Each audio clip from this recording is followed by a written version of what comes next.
Welcome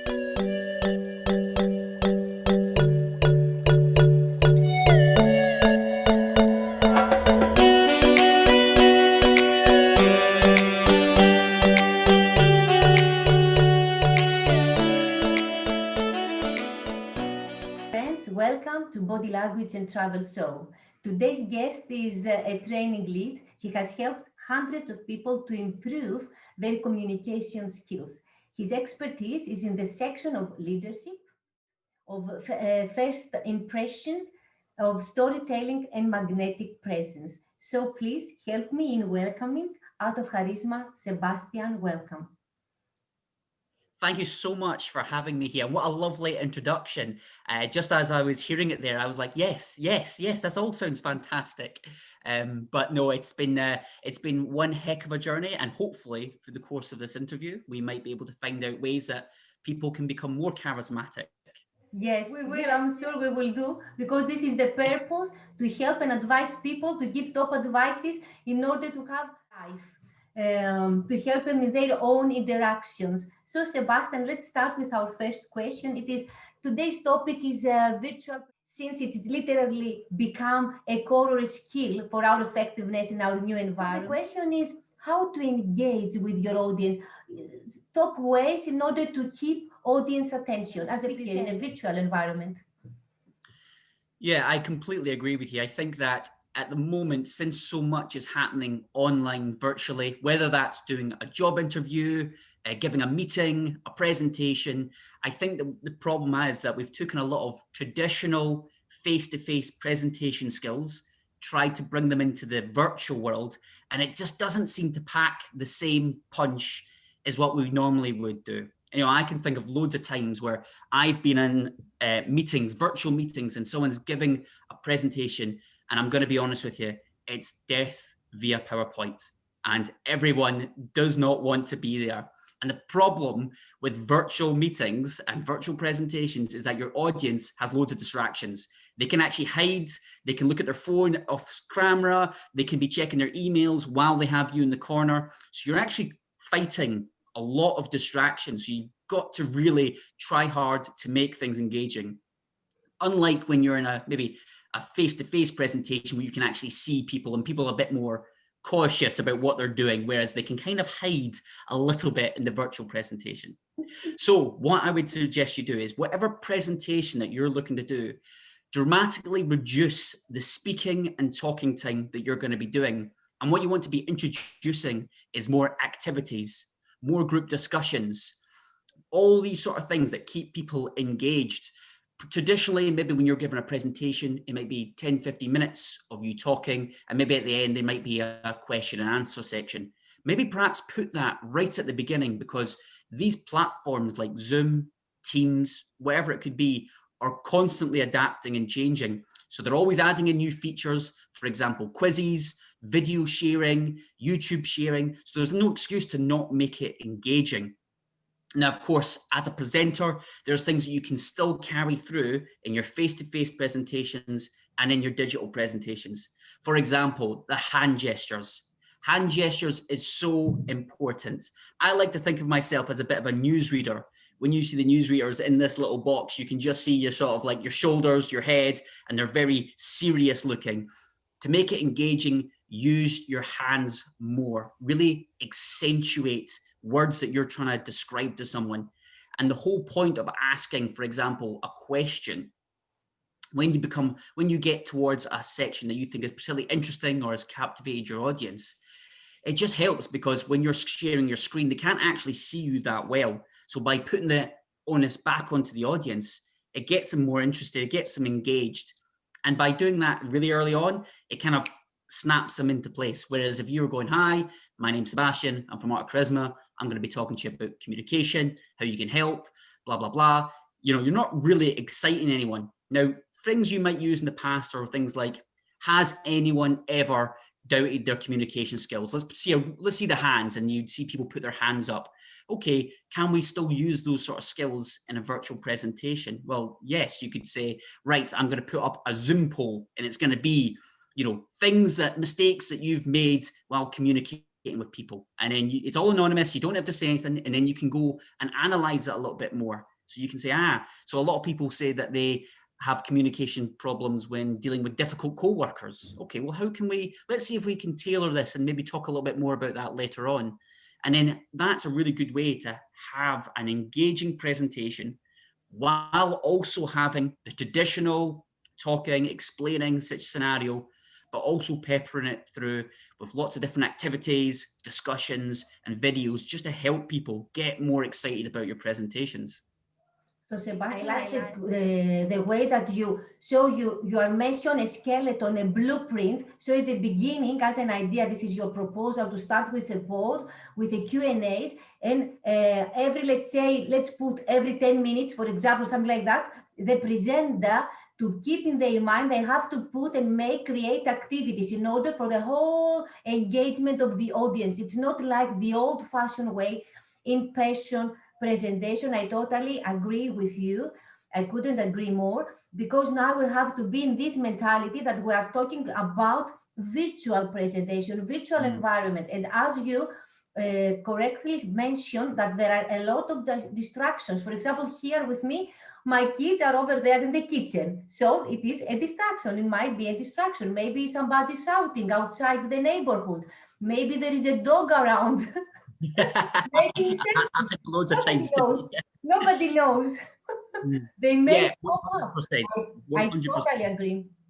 So your meetings or your presentations that may have lasted half an hour, dramatically reduce them down to 15 minutes of pure bullet points, something really short and snappy, and trying to get the most memorable presentations or the most memorable online virtual presentations that we can all think of are ones that made you think about yourself or made you think about a particular story. So have lots of elements where people can share things about themselves.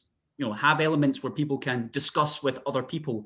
In Zoom, you can have breakout rooms, you can have forms, all that sort of thing. You can even put quizzes on, just to make it a little bit more different. And even if you say, no, there's a particular bit of my presentation I have to talk through, that's fine. Just bookmark it with some engaging, exciting, different opportunities. Exactly. And as you say, some folks in some profession, maybe in a leadership, they have to have a particular, of course, slides to get through. But as you said, he can make them more engaged and make the shorter version of this, to make it a little bit shorter and not so to be extensive and maybe complicated slides and things like that. I totally agree with you. So let's say, just one last quick tip there. What you could do is at the start of your presentation, you'll be giving yourself a little bit of an introduction. Hi, my name's Sebastian. I'm from X, Y, and Z. And then give a little bit of an agenda with your presentation. So say something really fun, really engaging right at the beginning that pricks people's ears up. So you could say, this is not going to be death via PowerPoint. I'm going to excite you. I'm going to challenge you. And hopefully you're going to learn a little bit more as well. And that challenge, people always get a bit curious about that. They go, almost feel a bit like, oh, what's going on here? And even if you gave a really traditional presentation, you've already got people, wired in. They go, okay, well, let's see what this person's all about. Let's see what is he actually going to challenge me on. And it couldn't be necessarily anything groundbreaking. You're just going to say, I'm going to present something different, a different idea, a different way of doing things, a different way of this or that. It could be whatever it. Yes, of course. And I like this. Okay, you know about the magnetic presence, the first impression. So that's why you point it out. Very smart. Yes, you're good. Yes. So the question is, in reality, we have to choose to pick between authentic or being perfect. You know what I think for me, this is such an easy answer. I think it's 100%, no doubt in my mind, having to be authentic. It's one of my own personal values. It's the values that we have at Art of Charisma, that being authentic trumps everything else, especially perfection, because I know we always try to be the funniest person or come across the most interesting or the most intelligent in our particular fields. But actually, when it comes to building rapport with an audience, authenticity is 10 times more better because the audience finds it more relatable. They themselves are not the most intellectual in this particular field or the most funniest people in that room or whatever it could be. So by coming across authentic, you're actually going to build a lot better rapport with your audience. They're going to be a lot more impressionable to your ideas and your opinions, which is going to help you give a lot better of a presentation. Now, to bring it back, they did a study in America where they had two tables who were selling blenders. And one woman had the perfect sales pitch. She had the perfect blender and she sold X amount of blenders. The other girl in the presentation messed up. She dropped the blender. She spilled the smoothie everywhere. But actually, she sold more blenders than the girl with the perfect pitch. Now, the reason for that is because people saw that as a bit more human. They saw it as a bit more natural, a bit more authentic, you could say. And that was a lot more relatable. It built up better rapport with someone. And what we talk about, being vulnerable and showing your vulnerability is a great way to show charisma and to build that relationship, because we are all human. That's the same sort of thing when we give an interview, when they say, what's your weaknesses? We've all had the sort of canned response. It's I'm a perfectionist, or I try too hard. But being really honest and genuine about it, it comes across a lot more authentic. Yeah. And for example, for like a real life example, it doesn't necessarily need to be a story, but it could be something that you yourself have been challenged with or something like that. So for example, if you're giving a talk about a particular industry or a particular topic, it's absolutely fine to say, when I started my journey, I wasn't that knowledgeable. I had enthusiasm for the topic. I had passion for it, but by no means I've done everything. I've come a long way, made copious amounts of mistakes. But actually now that I've been able to look back, analyze it, I've now been able to put this amazing presentation for you guys. And in that way, people understand, well, no one starts off knowing everything. That's fantastic. But even if you're looking at your career or your, interview or whatever it could be, it's actually not too bad to say, I don't know about this particular question you've asked me, but I can find the answer for it, or anything to that effect. It's not necessarily about making it razor sharp the whole time. It actually is in your favor to sometimes show a little bit of vulnerabilities. Mm-hmm. So I agree. I totally agree, because as you said before, we are humans. We're all humans. So it's normal to act as and behave as a human, not as a robot. We are not robotic. Yeah, the robots are not here yet. We see it all the time in likes of acceptance speeches. When we think of an acceptance speech, the whole sort of, I want to thank my mum and I want to thank this. The reason why they say that is because they want to seem more authentic, more vulnerable, the people that they love. Whereas if they said, I'm brilliant, I'm great, it would almost put us off them. So that's the reason why they say these sort of things. So, we're talking about more building a relationship with the audience, building rapport. If we look at comedians make fun of themselves, and the best comedians do that in a way where the audience can think of a similar time where they've been in that situation and they've had a very similar experience.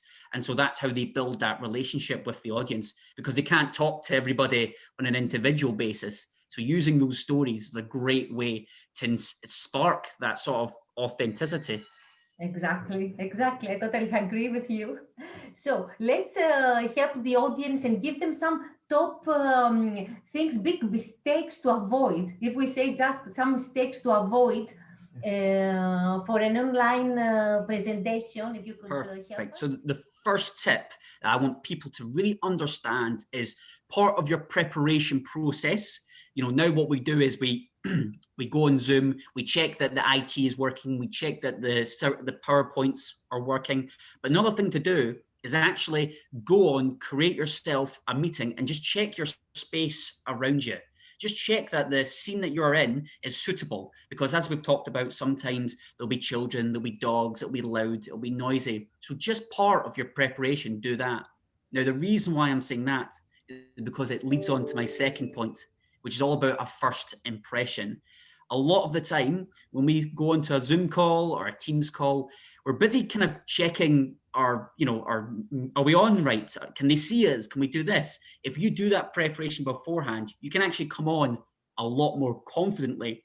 And you don't want the first impression of somebody or an audience member seeing you is that you're like looking away and you're kind of like a bit quizzical and you're like, frozen. Like, can you hear me now? Creates a really awkward environment. So if you've done your prep, when you come on, you're already coming on quite confidently. And the best way to come on is to have yourself a smile, say hello. And usually the cheesy one would be give a compliment. Now, it's quite hard to give a compliment on Zoom. I could say, oh, I love the picture behind you. I love your jumper, Roxanne. But the best way to do it is to say, hi there, I can see you and hear you perfectly.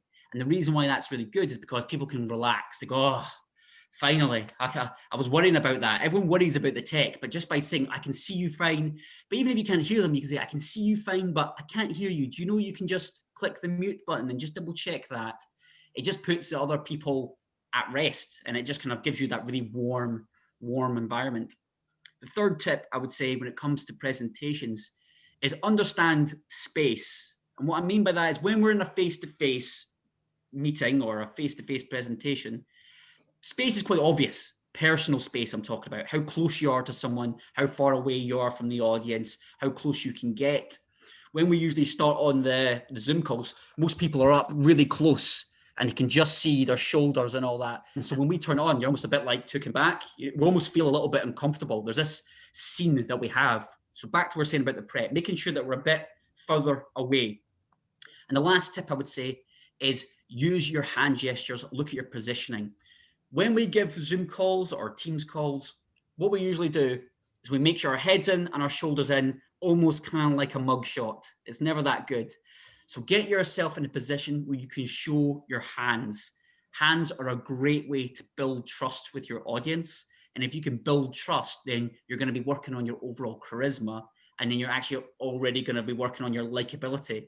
And that is going to help you because if you're giving a talk or presentation where you need people to get on your side, get onto your way of thinking, then these are all little small things that you could do to make your presentation more effective because people are going to be engaged. They're going to say, okay, what's this all about? What's he saying? I'm a lot more comfortable, a lot more happy, and that's going to get you off to a really good start. So I'm probably not giving you things you shouldn't be doing, but I'm giving you things that perhaps you should be doing in that sort of roundhouses way. And it's really subtle things. Everyone always gets worried about the technology. Is the tech going to work? Are we going to make sure? So just make sure you're doing your preparation beforehand. Make sure everything's working. And then when you come in, making sure you're making a really good first impression and talking clearly, looking directly into the camera to show eye contact, all these sort of things that we would do normally. But however, in the virtual world, it's sort of changed the dynamics. We're just having to adapt a little bit better now.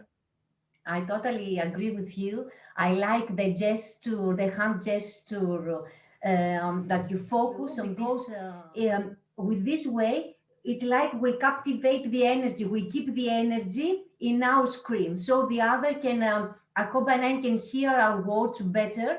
And I love it also, of course, the preparation before in hand, as we do normally. If we facilitate an event in a conference room, of course, you do preparations in advance. It is the same process also at the virtual presentation. You have to do your preparations also. And it's nice that you, the advice that you say, in order the people to feel more confidence and more relaxed, to say, yes, hello, I can hear you. It's nice to hear you. It's nice to see you. So they are relaxed then, and you can start your communication and everything to start lively. Thank you for your tips. It was nice what you have told us. So do you have any motto in your life? Do you have a person? I have one, to be fair. I do have one. At first I thought it was really embarrassing, but actually the more I think about it, the more it's more true than anything else. And the idea is don't compete, be different. So the idea is that if you're going for a job interview, you know, it's quite easy to think yourself that you're competing with other candidates for the job, but actually don't focus on competing with them. Focus on yourself and how you can be different. So when you get asked a question like, why should we hire you? Or what are you bringing to the table? That's your USP. That's your whole thing. So you're able to be different. When you're giving presentations, we've all seen presentations and we all know what we like and what we don't like. So rather than thinking about how do I give the best presentation ever, how do I give the most different presentation ever? Because just by being a little bit different, people are already going to be excited to see you because it's different from what they've seen 100 other times. And so it's all automatically going to be engaging. When I'm trying to build rapport with someone, rather than asking them the same questions like, what do you do for a living? Where do you come from? How can you ask them in a different way that's going to get them thinking and is going to get them building a better rapport with you. Because if you can ask that differently, you're going to get all those magical chemicals going. So just by doing things differently, you're already going to be, pushing yourself out there. I give the example of in a car dealership, like if a place that they sell cars, if they have a sale on, it's always like, sale this Thursday, come down now, get it. And there's 20 car dealerships and they're all going, come down now, buy, buy, buy. And actually, they're all doing the same thing. They're all competing with each other. So you got to think, I don't want to be a car dealership. I would much rather be someone who's being different, because how do you tell the difference between all those car dealerships? Well, you're going to go to the one that's the most different. Yes, I totally agree. And of course, this beautiful motto of yours, it is a marketing tip in order to try to differentiate your product in any company. Yeah. Differentiation is the point. And because if you focus on your competitors, then you are going to lose it. Of course, you have to know what competitors do in order for you to be differentiated. You have to know in order to do. Absolutely. Yeah, different. So that's why it's so interesting. And that's why, if you look at these Instagram influencers or people that have huge following, I was watching a video the other day of a girl who was passionate about slime, like of all things to get passionate about. She was just mad about slime. Now, she could have easily have gone through the traditional sort of what everyone else was doing, TikTok videos or dancing, but she wanted to be different. She was like, no, I'm all about slime, and which was out there, but she's gone on to have huge success. So, sometimes just by being different is your greatest asset. Exactly. I love it. So are you working any passion now, something different? Yeah, something different.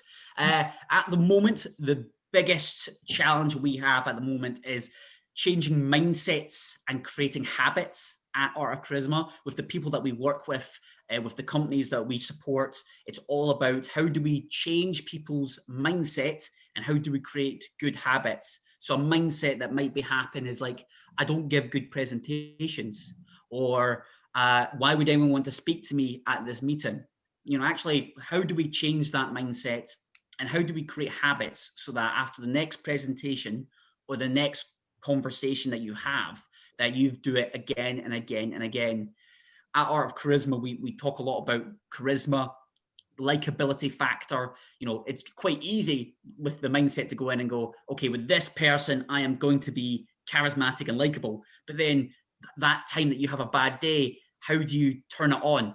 How do you just flick the switch and become charismatic? So the big project and the big buzzwords that we're talking about at the moment is how do we have a mindset where people can come in and become charismatic, and then create a habit so they're doing it, living it, breathing it every day, so that they can get real value, because you never know where that relationship or that connection could lead to, or that presentation or that talk or that interview. How many times when we talk about careers that people who haven't gone for the job, they've gone for the job, didn't get the job, but then a few months down the line, that person calls them up and says, look, you really stood out to us in that interview, but we felt you weren't a right fit for that particular role, but you'd be a perfect fit for this role. But because you did all the things right, and even though you didn't get it that time, you're able to get an opportunity down the line. So that's probably been the biggest challenge. Of course, Art of Charisma as a business, as a product, is constantly changing, evolving. We've now gone from one-to-one coaching to now developing a masterclass where if you do X amount of modules that we've talked about, of course, you can be really good at leadership and first impressions. However, when you put it all together, that's when the magic happens. That's when the charisma happens. But that's been the biggest projects at the moment, to be honest with you. So yes, to change the mindset. Yes, this is going to totally to go inner of the person, inside their subconscious mind. So this is what, yes, it's a very big project. I like it. I love it, because mindfulness, mindset and mindfulness, the control of their present time, to have the control of your present time. Yes, this is what you want to influence for each present time, to be a charismatic time, because you never know where this will lead. I totally agree. It's a big challenge. I wish you all the best, because it's a very strong, big challenge. I like it. Especially at the times now, I mean, where things are becoming really hard, really challenging, environments are tough, business is tough, it's tough to get a job, it's tough to do all this sort of stuff. But if we have that mindset, of course, it's going to be challenging. And I'm not saying that it's not. but actually at a time where keeping relationships, maintaining relationships has never been more important, because if you're an entrepreneur or you have a small business, getting new clients is going to be tough. So you've got to make sure the clients you do have are looked after, are happy. That's why if you run a business and your staff, it's actually going to be really challenging to start chopping and changing, the investment you're going to have in those staff members. It's actually much better to make them happy, train them up, be influential to them so that they stay longer, work harder, become more efficient when they work together, which in turn will make your business more profitable. But then if you're just an individual, just by being more charismatic, more likable, and having more influence, means that, it could mean something really small. What we teach is not necessarily making someone who's, zero charisma, or no one's ever zero, but very little charisma, to be hugely charismatic overnight. It's about making people just 10% more charismatic. And being by 10% more charismatic, well, what could that do in your life? That could mean a free coffee. That could mean, a 10% wage rise. That could mean a 10% increase in sales, or it could mean a 10% better interview. That's all going to add up over a course of a year. All those little 10% add up. That's a huge, huge amount. Communication is the key that opens all the doors. Even for a free coffee, I totally agree. It's important and you feel very happy. Yeah. I think we always enjoy that free coffee, that win that we get. It's the small things, but communication boils down to most of the problems that could be solved, whether that's in your personal or your professional life. Yeah. It is like that. It is like that. I need an advice for your generation, your beautiful generation that you are in. I'm around 50. You are so young. So I need a career advice. If you could give a career advice, or for choices, or whatever you feel like it, to share with us today. Some of the best advice I was actually never given. I actually just tried to learn it throughout my own career. And it kind of ties into the element of being different and putting yourself out there, is that it's very easy to think about, what skills have I got? What abilities do I have, and what role could fit into that? So if you think, oh, I'm very good at, maths, I should become a math teacher. If I'm very good at, sciences, I should go down the science research route. But actually reevaluate yourself and always think about what best suits my personality. What best suits my personality? For example, if you're somebody who naturally is out there, fun, life and very extroverted, you might want to go down something like event management. However, your skills might not necessarily reflect that you'd be good at event management, but as a person, as a personality, making sure people have a good time, organizing things so people have fun, that could be something really exciting, and you could excel at it. The other tip that I would give is that don't focus on the money, focus on being the best at something. So even, for example, Cristiano Ronaldo, huge footballer, he gets paid millions of euros purely because he's the best, and he gets paid that because he's the best. And so he didn't go out, set out to make millions. He just focused out, I want to be the best footballer there ever was. And after that, the side product was making loads of money. If we look at other people who have had huge amounts of success, they actually just focused on becoming really awesome at one particular thing, or just try to, associate themselves. And then the money will come because you become so reputable. Your reputation precedes you that you're the best at this. So people will come far and wide. We look at the same with people who are like plastic surgeons, people who are getting lots of plastic surgery. They always go to the best. No one wants to go to the worst plastic surgeon. And so they build up their reputation of being the best at something. And so they're able to charge a lot more because they're the best. And so when we're looking at careers and we're looking at things to do, rather than becoming, the most proficient salesperson or the most whatever it could be, just focus on trying to be the best at it. I totally confirm. Of course, always you have to align with your heart, your choice. You have to align with your heart, with your passion, with your personality. I totally confirm and agree with what we have shared with us, and to be the best. Because if you keep your mind that I'm going one step further, one step a little bit better today. Steps. It doesn't need to go to accelerate from the first day to the next second day. You take small steps, you build your career, and you do every day you do a little bit better than the previous day. This is a very nice, and I love it a lot. So Sebastian, Yeah. it has been great to have you Oh, thank you here. so much for talking to me and let me talk about the things that I'm passionate about and excited about. I love talking about all these sort of things. It's great to give tips and techniques. So hopefully there'll be someone there that takes it up and it will help them out. Yes, yes, yes. It was all distinguishes the presentation advices, and even more than presentation advices, it was life advices, and that is very important. And thank you very much for your time. It was greatly appreciated. Thank you so much, Sebastian. Thank you all. No worries. Thank you so much for having me.